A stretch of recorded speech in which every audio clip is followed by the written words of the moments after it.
Bismillahirrahmanirrahim. Assalamualaikum warahmatullahi wabarakatuh. Selamat pagi anak-anak kelas 6. Hari ini kita akan belajar fikih kelas 6, materi makanan halal dan makanan haram. Tujuan pembelajaran hari ini yaitu anak-anak diharapkan memahami ketentuan makanan halal dan makanan haram. Teman-teman, tahukah kalian apa itu makanan halal? Iya, benar. Makanan halal adalah segala sesuatu makanan yang dapat dikonsumsi oleh manusia dan diperbolehkan dalam syariat Islam. Teman-teman, tahukah kalian apa pengertian makanan haram? Makanan haram adalah makanan atau suatu benda yang haram dikonsumsi oleh manusia, terutama umat Islam. Dan apabila tetap mengkonsumsinya, maka ia berdosa. Hukum makanan halal adalah mubah atau boleh.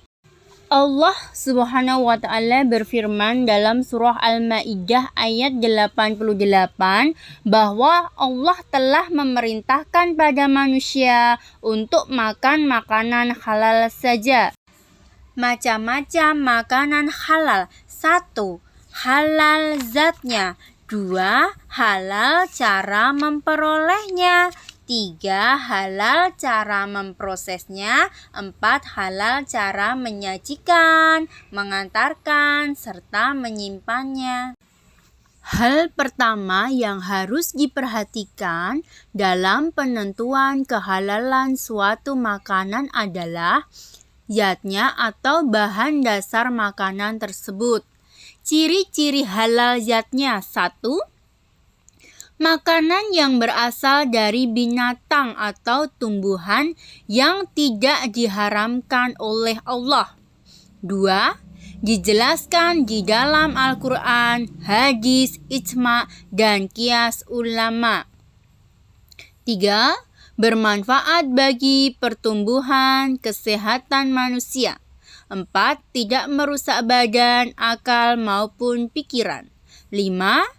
Tidak kotor, najis, dan tidak menjijikkan.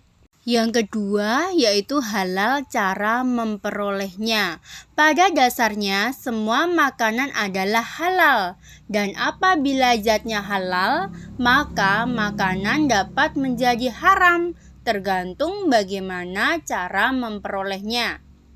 Makanan halal dapat menjadi haram apabila diperoleh melalui hasil mencuri, melakukan perbuatan menipu, hasil riba, dan maupun korupsi. Anak-anak, tahukah kalian makanan yang dihalalkan menurut agama Islam?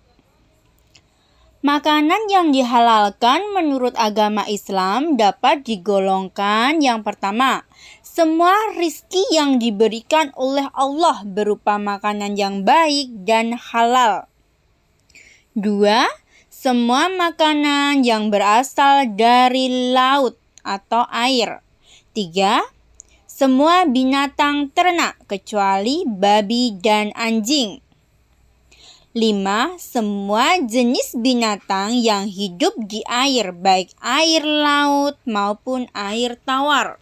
Contoh semua rizki yang diberikan oleh Allah berupa makanan yang baik dan halal. Ada buah-buahan, sayuran, kedelai, sagu, jagung, padi, dan lainnya. Semua makanan yang berasal dari laut atau air, contohnya cumi-cumi, udang, ikan, dan lainnya. Contoh makanan halal ada ayam bakar, roti, sate kambing, dan puding. Macam-macam makanan haram. Haramnya makanan secara garis besar dapat dibagi menjadi 2. Yang pertama yaitu haram aini dan haram sababi. Haramnya makanan secara garis besar dapat dibagi dua macam. Yang pertama yaitu haram aini. Maksudnya, hukum asal dari makanan itu sendiri memang sudah haram, ditinjau dari sifat bendanya, seperti daging babi, darah, dan bangkai. Haram sababi, maksudnya hukum asal makanan itu sendiri adalah halal.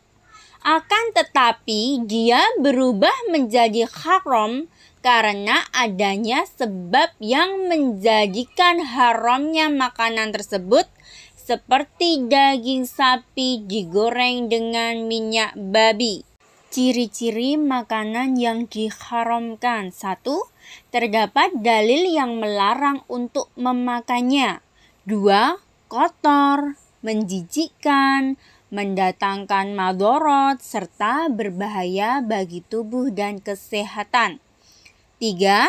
Makanan yang mengandung racun, makanan yang dapat memabukkan, dan disembelih tanpa menyebut nama Allah dan untuk tujuan tertentu, misalnya untuk sajen atau sesembahan.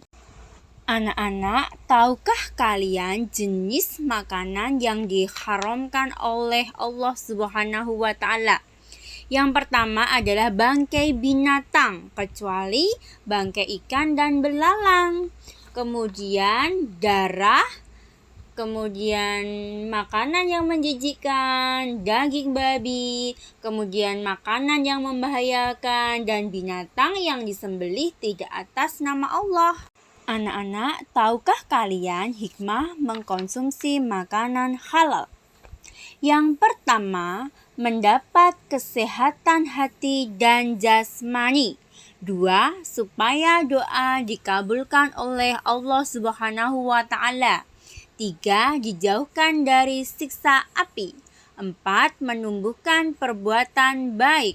Akibat mengkonsumsi makanan haram. 1. Merusak kesehatan. 2. Doa tidak dikabulkan. 3. Merusak amal-amal soleh. 4. Hina dan rendah. 5. Menyebabkan keturunan rusak. Demikianlah materi yang dapat Ika sampaikan. Jangan lupa belajar. Terima kasih. Wassalamualaikum warahmatullahi wabarakatuh.